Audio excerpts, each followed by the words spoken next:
Olá meninos, vamos hoje falar do som, começando por recapitular como é que se produz um som. Portanto, para que haja um som tem que haver o quê?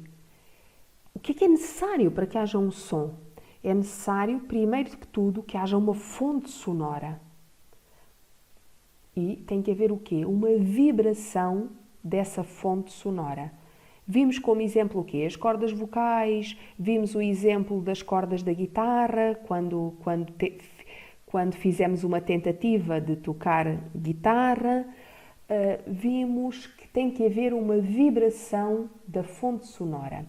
E mais, para que haja um som, não basta que haja uma fonte, tem que haver também o quê? Um meio material para que o som se possa propagar. O que é que vimos mais? Vimos os tipos de instrumentos musicais.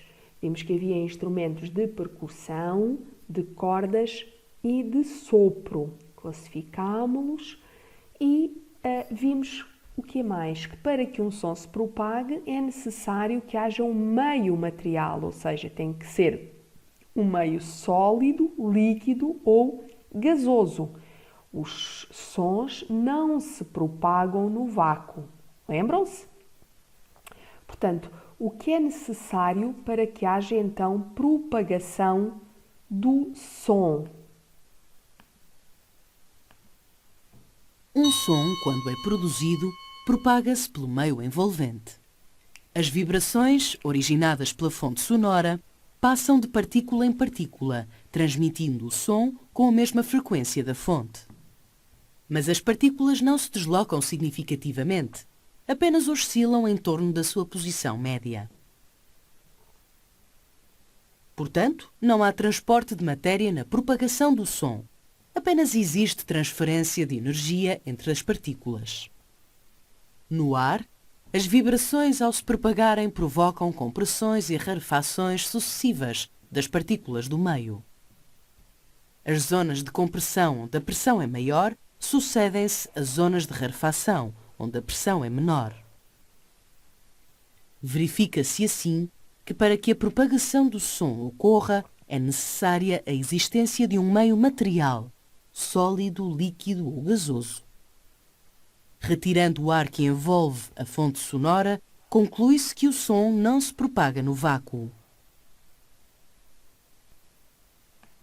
Determinar a velocidade do som num determinado meio. Temos que saber a que distância o som se propagou, portanto, a distância percorrida pelo som, e em quanto tempo ele se propagou, ou seja, a distância percorrida num determinado intervalo de tempo. Portanto, velocidade do som não é mais do que a distância percorrida pelo som num determinado intervalo de tempo, sendo a unidade da velocidade um metro por segundo, ou seja, distância é dada em metros, intervalo de tempo em segundos, logo metro por segundo. Vamos ver como é que varia, portanto, velocidade é igual à distância a dividir pelo intervalo de tempo.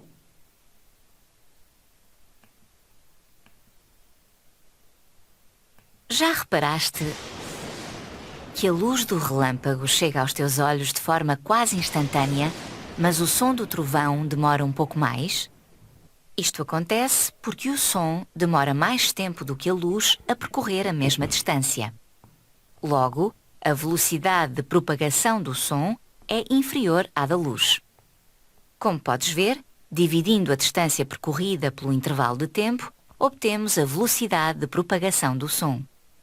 A unidade do Sistema Internacional para a Velocidade é o metro por segundo. Mas esta grandeza não apresenta sempre o mesmo valor. A velocidade de propagação do som depende do meio material onde o mesmo se propaga. Geralmente, o som propaga-se com maior velocidade nos sólidos do que nos líquidos e nos líquidos do que nos gases. Mas a velocidade de propagação do som depende também de outros fatores. Por exemplo, quanto maior for a compressibilidade do meio, menor será o valor da velocidade de propagação do som. O O mesmo se passa com a densidade. Quanto maior for a densidade do meio, menor será o valor da velocidade. No entanto, quanto maior for a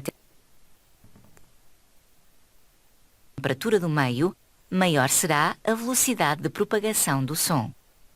Agora já consegues saber a que distância uma tempestade está de ti.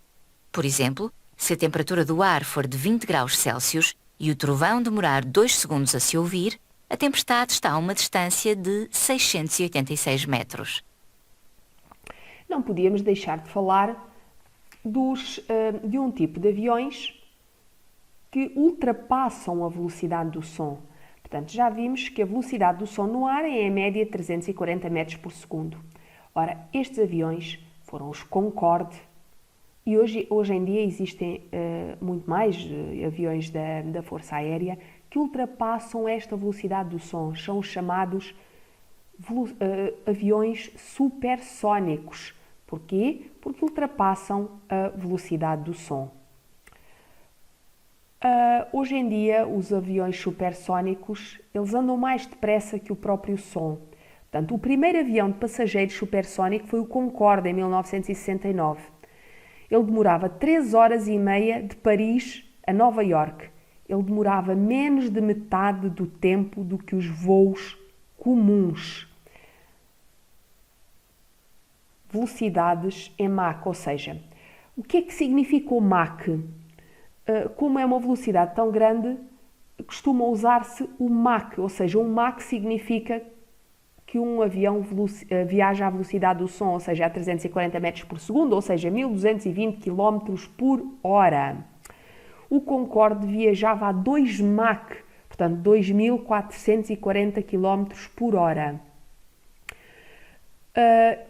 O super secreto CR-71 da Força Aérea dos Estados Unidos viaja a 3 Mach, portanto 3660 km por hora.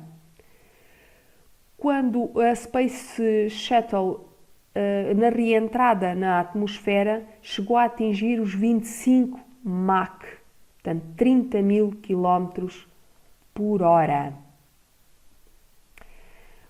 Quando um avião ultrapassa a velocidade do som, porquê é que ele faz aquele barulho? É uma onda de choque, provoca um ruído grande. Porquê?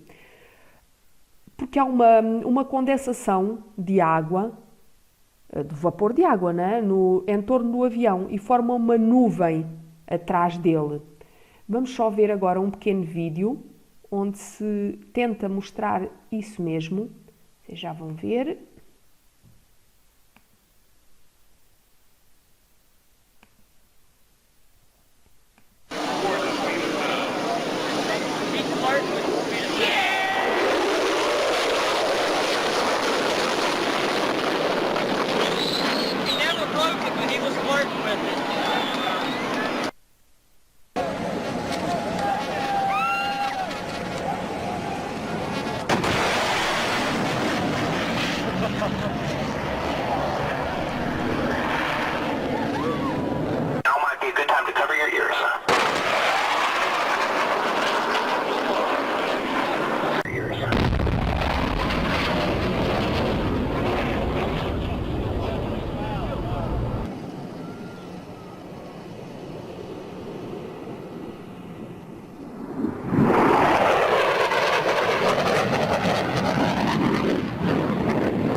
Mas acham que é preciso ser um avião para ultrapassar a velocidade do som?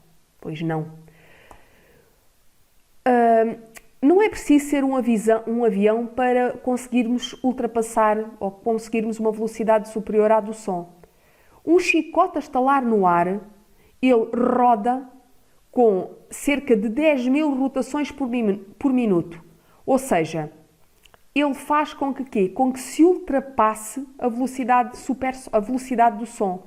Por isso atinge-se uma velocidade supersónica, ou seja, por isso é que faz aquele estalido com tanta intensidade.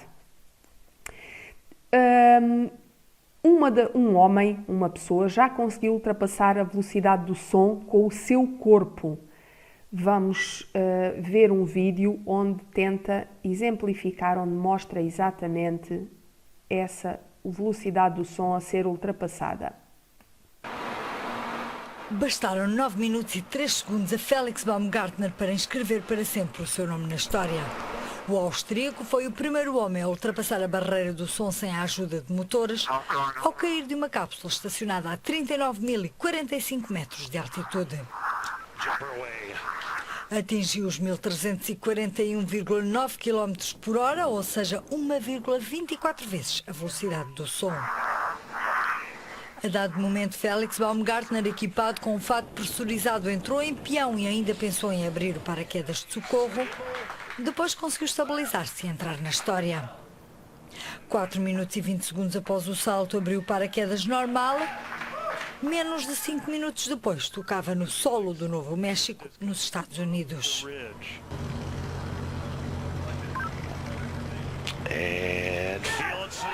Felix Baumgartner bateu mais 2 recordes, o da maior altitude alcançada por um homem em balão e o salto mais alto em queda livre. Um salto 65 anos após o dia em que o piloto americano Chuck Yeager rompeu pela primeira vez a barreira do som em avião.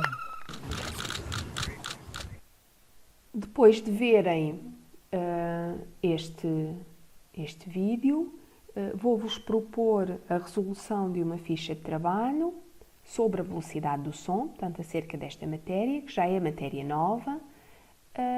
Se tiverem alguma dúvida, já sabem, podem sempre mandar e-mail, mandar uma mensagem pelo Classroom, estão à vontade. Beijinhos!